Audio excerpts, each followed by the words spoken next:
Hi all. Uh, Another post on the Corvette C7R. You might find this one interesting. Around and round she goes. Only the door will fly off. Who one knows? Well, I said that wrong. Getting an overview before the body is put together on the car. Okay? I thought that'd be fair. See a problem here? I do. Took me forever to figure out how to edit this pill bottle of mine out of here. I got it. Anyway, I made the grill out of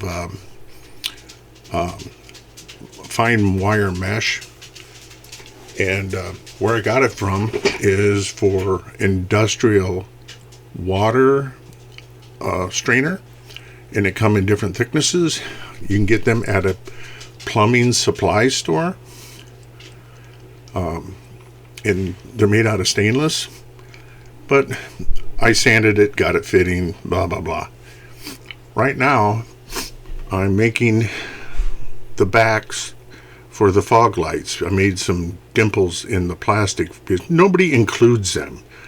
You can see that plainly on the car. There's a lot of things a lot of modelers leave out that they should probably put in. Unless they're just building it out of the box, I don't blame them there either. I'm using a burnishing tool on my plastic, or on the Diet Coke can, actually. No, you can use any can. What I'm doing there is seeing the size for my leather punch. These things are handy, and I had a smaller one, but my son made it. Anyway, my son took off with it. You can make it really dished by making those holes. You see, it's like a dishing stump on it for anvils, or making metal like spoons and that. So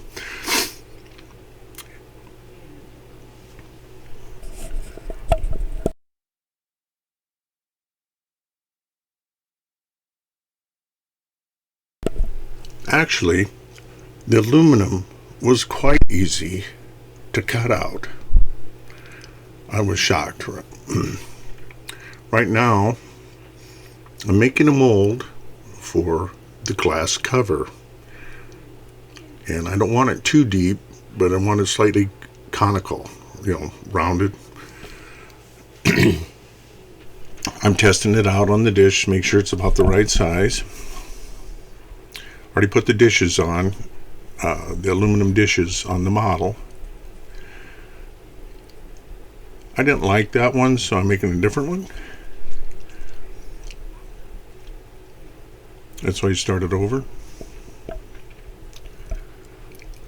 I don't know if you guys are acquainted with, I just call it hand-drawn. In other words, you heated up clear plastic over the candle. You can do this with just about any plastic. I had some stuff that was too thick, but this plastic that comes with the stuff nowadays works really good for super thin items like this. 1/48 scale canopies works really good because it's so thin. So now the fun part, cutting them out.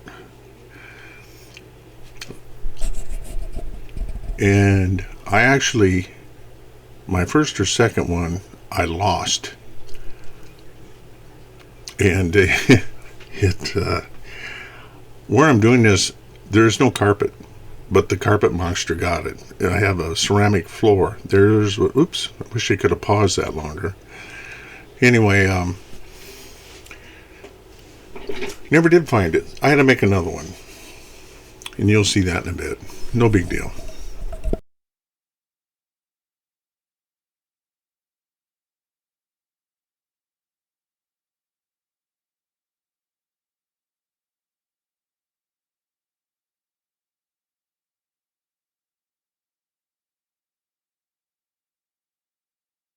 Yep, right there I realized the other one went to oblivion somewhere. I don't know. So, redoing it all over again. Always say, if you want 2, make 6. Well, I made 4 or 3, so I'm ahead of the game. In a minute here, I'll show you how to, basically how you do a vacuum form part. With this, it's basically human stretched, but it won't, anyway, how you flatten it and all that. I'll show you that here in a minute. Usually it's never on a part that small. You can see how I lose them. You get clipping on them, and they decide to go everywhere but under your finger. And since I had surgery, my right hand ain't exactly super steady, as you guys seen in photo, but it's getting better, a lot better. So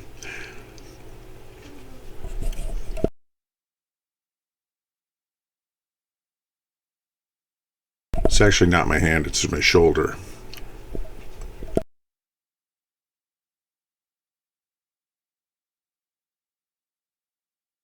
This is Cratex paint and hardener.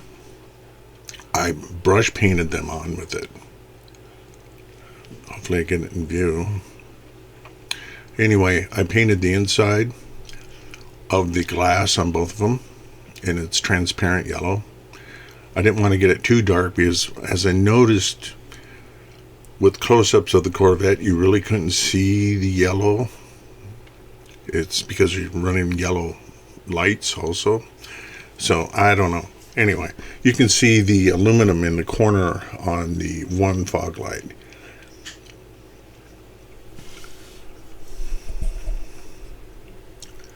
This adds some depth to everything. And I did make a bulb that I put in one of them. I ended up taking it out because I couldn't mimic the bulb size on the other side. It was too tall, too long. And I made that out of clear sprue from canopy rail, from canopies. And there was none for the glass except for red. Anyway, that one there needs to be sanded down. And this is what part I was telling you about. You make you just sand it. You put that in between where you needed sanding with the plastic, pull it off, and do the next one.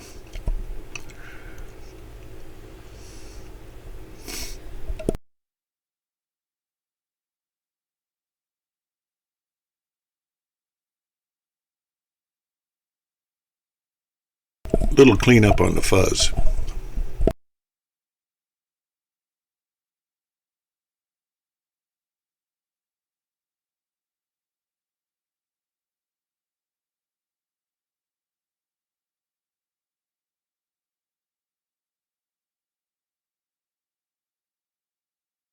What I was showing you there that was so quick, I'm using Elmer's glue, PVA, whatever, white glue, whatever you wish to call it, to stick it on. I don't have the stuff actually reacts well to model glue, but I didn't want that on there, so I'm sticking it on there and hopefully it stays. That's the one finished side, which gets a clear lens. If I'd that one there, I should have probably slowed down.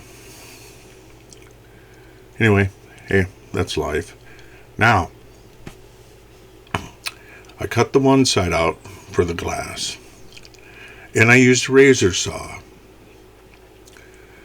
And look what happens. No, I don't break it.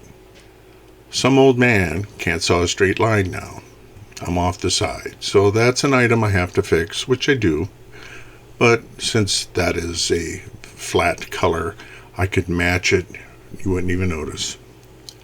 But the idea behind it, I put some balsa wood underneath, so I went and cracked the frame. And you just keep scribing in that, and you eventually cut through. I think it changed out my blade there. I bought these real cheap blades, and they came with all the tips bent. What the heck is that? Like somebody already used them. They were sharp, but all the tips were bent. So I went back to buying an X-Acto brand. Notice I lost the tip on that one already. Yeah, that's life.